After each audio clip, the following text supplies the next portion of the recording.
Hello everyone, and welcome to the first and by all accounts probably the last episode of Star Trek for Dummies. This is a little experiment that'll either be super entertaining or will crash and burn horribly. Let's find out which. Today I will be grilling a Star Trek newbie with some Star Trek trivia questions, mostly focused on the more absurd and sillier aspects of Star Trek because why not? And for those who know me and this channel, you're damn right, we're turning this into a drinking game. Now, introducing today's dummy. He is a longtime prominent YouTuber and one of my bestest friends, Jack Douglas, aka Jacksfilms. Jack, thank you so much for being here. I greatly appreciate you being my little guinea pig on this experiment. You have no idea how excited I am for this. This has been a long time coming. I am a true Star Trek newbie, and I can't wait to get humbled in the drunkest way possible. Excellent, excellent. So Jack, tell everyone about your history with Star Trek. What have you seen? What do you know, if anything? Oh yeah. My knowledge of Star Trek starts and ends with two of the J.J. Abrams, is that his name? I forgot his name. The first two of those movies, Star Trek, and then the one with Benedict Cumberbatch. But that's all I know. Never seen any of the Shatner Star Trek, none of TNG, and even less of the Babylon, Stargate. Is that even?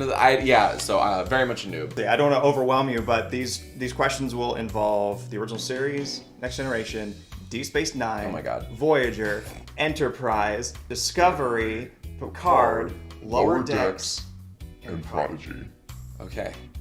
But basic premise-wise, you know what Star Trek is as a whole. Yeah, more or less. Ship, crew, pointy-ear guy, Adventures. maybe robot guy. Yeah. And silly adventures as we're about to dive into. All right, now this is how it's going to work. I have written various Star Trek trivia questions from across the entire franchise that I've separated into 3 rounds. Round 1 will be a true or false round. Okay. Round 2 is your typical multiple choice. Great. And round 3 is guess the synopsis. Oh no. Okay. I am going to die.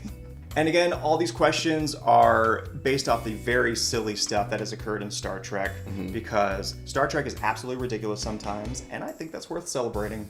I also think that sci-fi in general can be rather ridiculous. Exactly. And I think it should more embrace its silly side. Exactly. And a lot of people I've talked to have gotten into Star Trek because of the campiness and not necessarily the more straight-laced serious stuff. That's interesting. Star Trek pun. Star Trek is the best of both worlds. If I knew more about Star Trek, I would get that reference. But of course, me being me, we are turning this into a drinking game. As you see here, we got some shot glasses, Or big shot glasses. which will be holding onto our penalty drinks. For every question Jack gets wrong, he has to take a shot of his drink, which I believe is just a nice little seltzer. Nothing little fancy. White Claw. And he'll be drinking that the entire time. Now me, on the other hand, because this has to be fair, the booze that I will be drinking will be dependent on the round we're in. So round 1, because it's true false, I'll be drinking beer because I choose to live. Please, my friend, choose to live. Round 2, a little harder, so the booze is a little harder as well, so I will be taking shots of wine. Oh boy. Now for the guess the synopsis round 3, because that's going to be super difficult, Yeah. I will be taking shots of whiskey. Oh my God, Ian. And I'm going to be perfectly fair on this, because you all know me, I'm a big proponent of the honor system when it comes to my drinking games. I will be very fair, objective, and critical. Should Jack say any keyword or phrase or event that comes even remotely close to what the episode or movie is actually about, then I will take the L. I like this. So for example, if I said City on the Edge of Forever and Jack said time travel anywhere or New York City or drug-induced psychosis, I will take the shot, no matter how far off he is in the rest of it. So if I inject enough like sci-fi tropes and cliches in my answers, I'm good. Honestly, in this round, just go ham. Hell yeah, okay. I have a sneaking suspicion that if you think there's no way this is going to be on an episode of Star Trek, Yeah. you're probably thinking too conservatively. Right. So, Jack, you want to kick this thing off with a shot of whiskey? Do I ever, especially while the sun's still out. Live long and drunker. Good luck, sir. Live long and prosper. Are you shooting it? Oh, God. Yes. Oh, man. Here we go.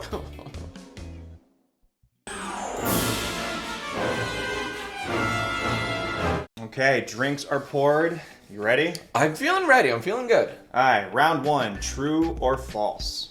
A transporter incident once resulted in Captain Kirk being split into a good Kirk and an evil Kirk. I mean, it's so stupid. It has to be true. Final answer? Final answer. It is true. Let's go. That's some real Superman 4 kind of Oh my God. you know? I'm gonna be the nerds in the comment. It's 3. Thank you. Okay, thank you. Yeah, thank you. I'm sorry. Comments would have gone after me. I want to make sure they don't like pop a blood vessel yelling at their screens over that one. Superman 4!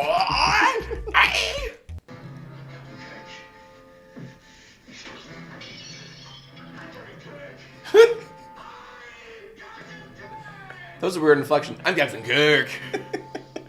William Shatner overacting at its finest. Right. Wow. Textbook. Question 2. Or true or false? 2. Because his nickname for Data is Pinocchio, Q once briefly turned Data into a real human whose nose actually grew if he lied. Shoot, that's really hard. Is his nickname actually Pinocchio? Wait, would that even track? I'm aware, I am a Star Trek noob. I'm slightly aware of Data. There's no way they call him Pinocchio. I'm gonna say false. Absolutely not. Damn it. Yeah, It is false. Let's go. Q has called Data Pinocchio before. Interesting. So Okay. I wish I chimed in and be like, well, actually, he does. Maybe it's because he wants to be a real boy, which I can get, but is He wants to be human. So did you make up that plot? I did, yes. That's a great one. You should write for Star Trek. Mike McMahon, if you're out there, some Yeah. of these are pretty damn good. So Card season 4. I know they said they'd stop, but come on, look at the dollar signs in your eyes. One more season. Mike McMahon, take me. Neelix once developed a large tumor in his stomach that gave him the appearance of being pregnant. Who the hell is Neelix? Neelix is the cook on Voyager. Of course, the cook from Voyager. That was my He's second the guess. comic relief guy. Oh, okay. A tumor in his stomach that made him look pregnant. I'm gonna say that's true as hell in my favorite episode. That is false. Damn. Finally. All right. It was honestly just an excuse to have White Claw. Cheers. Gach is a Klingon delicacy that consists of a plate of worms best served alive. That sounds hella true because Klingons have unorthodox traditions. I won't judge. We don't judge here in Star Trek. That sounds like something that, is it Worf? Worf is a Klingon, yeah. He would be like, this is a great meal for a warrior such as myself. That's T for true. That is true. Let's go. Drink up. You sure you don't know more than Star Trek? You're leading on? So I should have included a little disclaimer. I know a touch about Star Trek purely because of the YouTube channel Red Letter Media. Yes. They review movies, and when they don't review movies, it's just a way to enable Mike and his crippling Star Trek addiction. And so like it's all osmosis. Anything I know about Star Trek, I just osmosis from fucking Red Letter Media. I kind of figured that your knowledge would mostly stem from that. Yeah, so that's the only reason I know Worf. True or false? When a Ferengi dies, in addition to their belongings, they also auction off their body parts. Ian, what is a Ferengi? Ferengi are the gremlin-like aliens with gigantic ears, and they seriously look like they have a Oh, the butt. big ear people. Yeah. Oh. And their society is very greedy and profit-driven. Okay. Do they auction off their body parts? No, that's ridiculous. No, they do not auction off their body parts. That's true. No way! Yep. Really? I mean, I guess those ear parts gotta be good for something. Salud. What can I say? I love Star Trek. I hope after this you do. Huh? It's been my evil plan from the get-go. Yeah, you've been trying for years. Okay, this might work. Your plan might come full circle tonight. While infected by a disease that mirrors the symptoms of intoxication, Sulu once accidentally stabbed Uhura with a fencing sword. There's no way you made that up. That has to be true. I feel like I can see this play out. That's true as heck. I'm honored. It's false. Shut up! Shut up! Well, okay, so the last part is false. There is an episode where they all get infected with a disease that makes them act drunk, and Sulu does go like chasing crew members shirtless with a fencing sword, but he does not stab Uhura. The whole thing plays out like a freaking Dare ad, like an after-school special.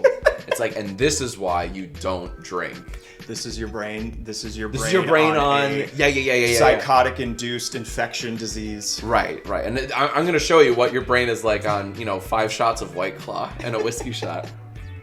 True or false? Klingons have 2 dicks.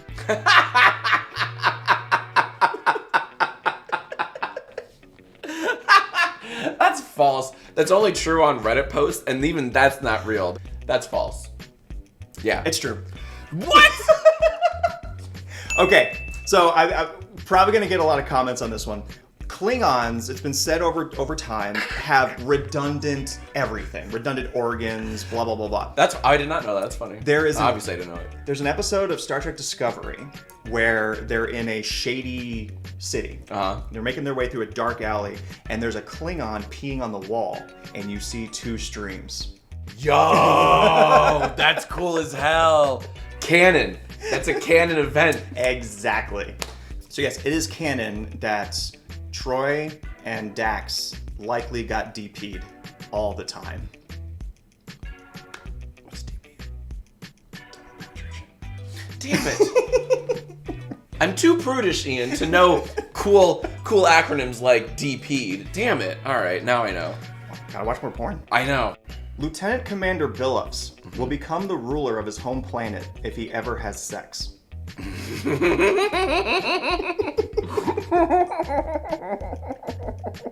I have no idea, but this is how incels are born.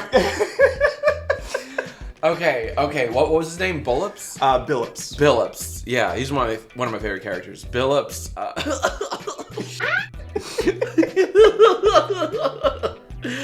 If he ever has sex, he'll become ruler of his home planet. Mm-hmm. I'm gonna say true, because it's so random. Wow, what a way to like rip on Billups. Like everyone's like, yeah, you know what, dude? If you ever score with someone, you'll be emperor of this planet, because they're that confident. It'll never happen. I'm gonna say that's T for true. Also T for Trek and Star Trek. That is indeed T for true. Yeah, let's go. I told you, I love Billups. He's my favorite character in Star Trek. The New Generation? It is a new generation, but... Wait, really? Lower Decks. Lower Decks. Yeah. If I recall correctly, his mother's the queen of the planet, and they just had this rule. Okay. That as soon as the royal family has sex, boom, they're the monarch. Interesting. So he refuses to ever have sex because he wants to stay in Starfleet.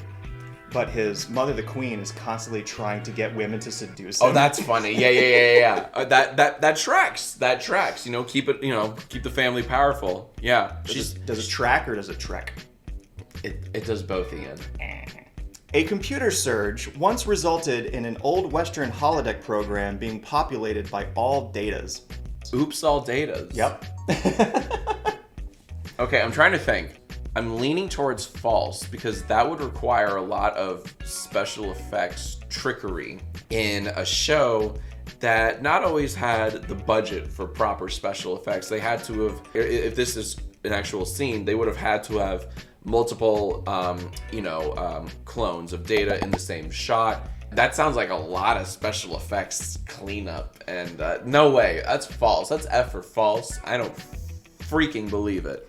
I love your logic. That treks as well. Thank you. It does. But it's true. I knew it, but I really wanted to say it was false because the special effects in TNG, right? Yes. Not great.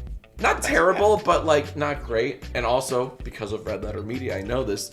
In the Blu-ray re-releases, you can see, oh my god, you can see tape everywhere, gaffing tape and boom mics and all sorts of things. You see the screws on the computer panels. Yes. Yep. And so that's why I was like, there's no way that they would do that thing where multiple copies in the same shot, you know what I mean? And clean up all the edges and crap. I'm wrong. So stupid. You're as handy with a shoot knife as you are with a woman's heart. He's good. He also plays a very, unfortunately, stereotypical Mexican as well. Oh no. It was a different time. Yeah. He's a very good damsel. A very convincing damsel. Right? Shoot. Yeah, I'm gonna get this next one. I'm feeling good about this one. I lost the last few, but I got this. Jack, true or false? Yeah. A non-corporeal alien once sought to restore its form by stealing the life force of Voyager crew members, leaving the victims without faces. I mean, that has to be true. That has to be true. That's like textbook sci-fi. Like, let alone Star Trek. That's textbook sci-fi. It is textbook sci-fi. Because it's a Doctor Who episode. Oh, god damn it! Oh, god damn it. You clever son of a bitch. Got him! Captain Picard once drew a smiley face in an exhaust cloud of a warp core explosion while it was frozen in time. No, he would. No, that's false. He doesn't do that. He's a strict captain. He rarely shows emotion. That's why it was such a big moment where he decided to play poker with his fellow crewmates. The same captain would not draw a smiley face in anything. Damn you, Red Letter Media. Yeah, let's go. That's true. What? Oh my god. This is just round 1 of 3. Yikes. All right.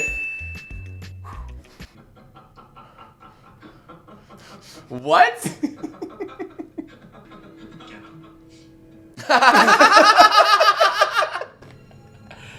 That's actually awesome. I was gonna say there's no way the special effects would have been good enough to show him actually, dotting the eyes and drawing the smile. They simply didn't have the technology back then. That reveal is too good anyways. That was a great, that was a wonderful reveal. That was very funny. Janeway Yeah. once swapped bodies with a teenage boy. Is Janeway Voyager or Deep Space or something else? Voyager. Janeway The Voyager. captain of Voyager. I can kind of see that happening. I'm gonna say true. Too true. That is true. Yeah. That was a recent episode of Prodigy, because the main character in Prodigy is a 17-year-old kid. Parisi Squares is a 24th century game that confines players within 4 walls of force fields strong enough to dismember and even decapitate players who fall into them. Ooh. What's it called again? Parisi Squares. Parisi Squares. All right. Can I ask which Star Trek this would be relevant to, or no? It was introduced in TNG and any 24th century, so like DS9, Voyager, and around there would all have this game. I know they play like 3D chess sometimes, or 4D chess. I'm gonna say it's true because that's like high stakes, futuristic. Yeah, it's true. It is false. What is it? Parisi Squares is a game, but they don't really go into detail what it is. Damn it! So it could be that. It could. You don't even know. Apparently, is a dangerous game. So This is a dangerous game. What we're playing is a dangerous game, actually. oh my god. Uh-oh. Nothing like drinking at 2 in the afternoon. You got nowhere to be later. No, that's true. Oh wait. I'm gonna show up to dinner with my friends just trash. Jack. Yeah. Is this a real episode of Star Trek? Spock's brain. A mysterious alien female beams aboard the Enterprise and steals Spock's brain. The crew have only a few hours to find the thieves and recover his brain before he dies. They discover that his brain is being used as the operating system of the civilization's supercomputer. Dr. McCoy takes Spock's body down to the planet, operating him by remote control. There's so much happening in that. I find it very hard to believe that that's false. I'm gonna say that's true because there are so many steps in that question. That must be a ridiculous episode. Spock's brain. True.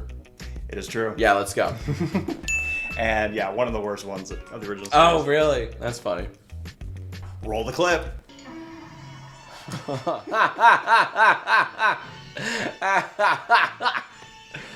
It's too powerful. I can't get through. This is amazing. Come on, Captain. You can do it, Captain.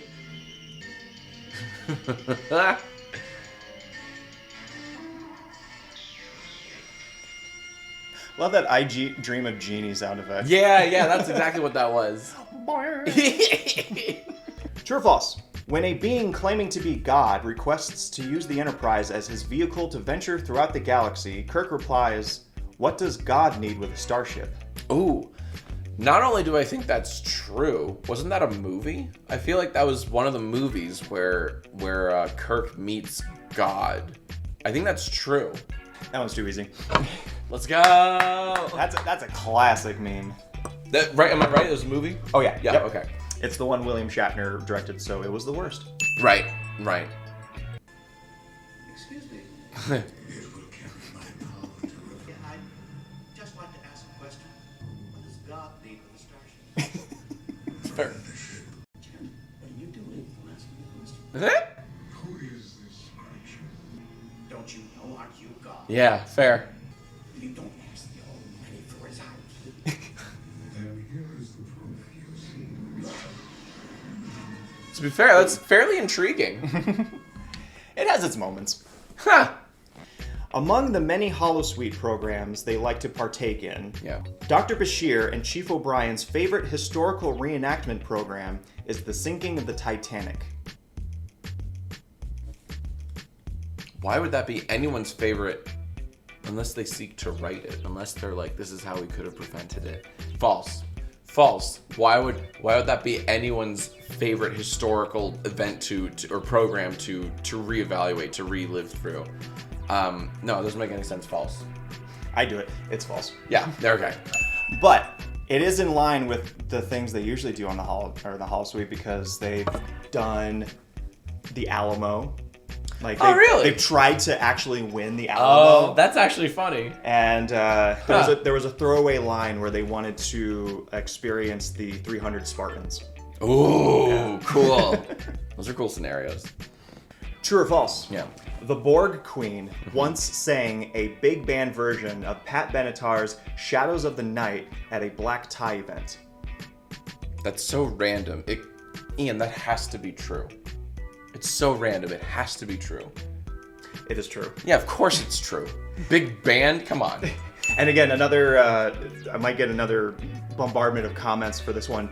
So, the Borg Queen technically sang it because she injected Dr. Girardi with her nanoprobes and was slowly but surely taking over her body to become the Borg Queen. Yeah, so don't get upset in the comments. Yeah. He did his research. Okay, it's the Borg Queen for all intents and They purposes. take a bow together, for God's sake. So, and let it be known, this is the dumbest thing that I've ever seen on Star Trek. Dumber than stealing Spock's brain. Is this Picard? Mm-hmm.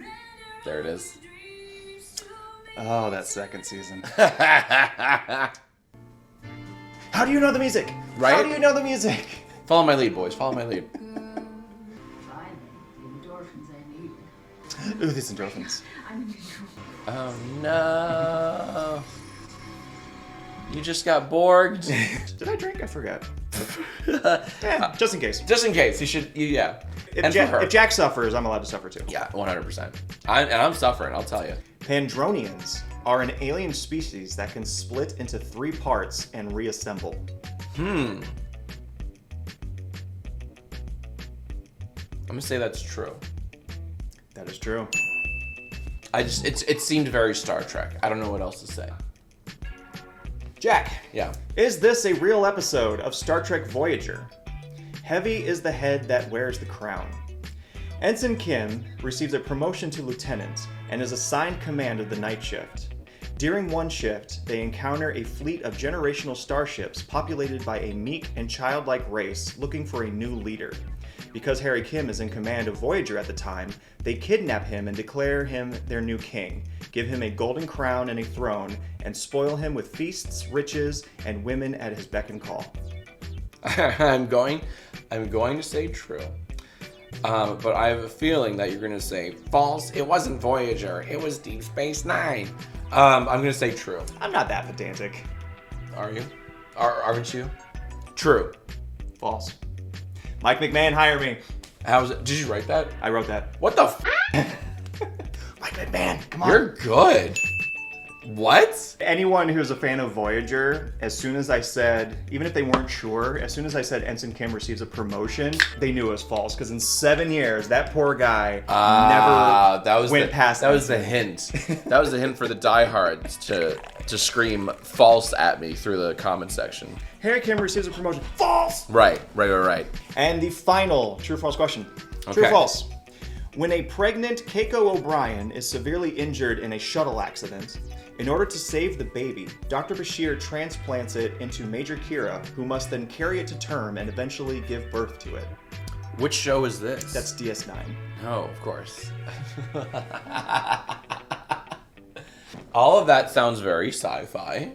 I don't object to anything like that. Normally, I'm like, no way. No, I think this is true. It's a very, like what good sci-fi should do, and what Star Trek frequently does.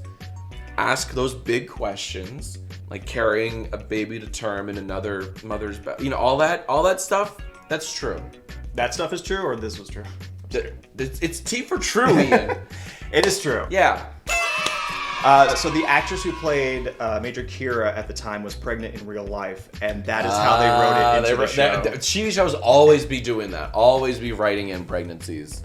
That is the most Star Trek way to write in a pregnancy. It is. Ever. That's clever. Oh, Okay, so that's true or false round. That's true or false, and I should not afford that. Oh yeah, you gotta drink that. My penalty. It's time to upgrade to wine, good sir.